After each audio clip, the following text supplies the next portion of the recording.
Hello mga ka-G-Lovers.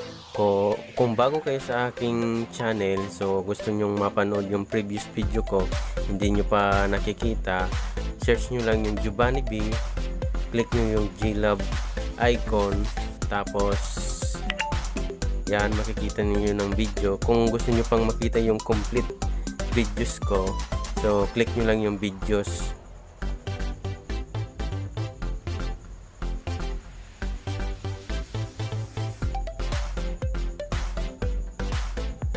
Yan, click nyo lang yung videos, tapos makikita mo na yung lahat-lahat ng in-upload kong mga videos.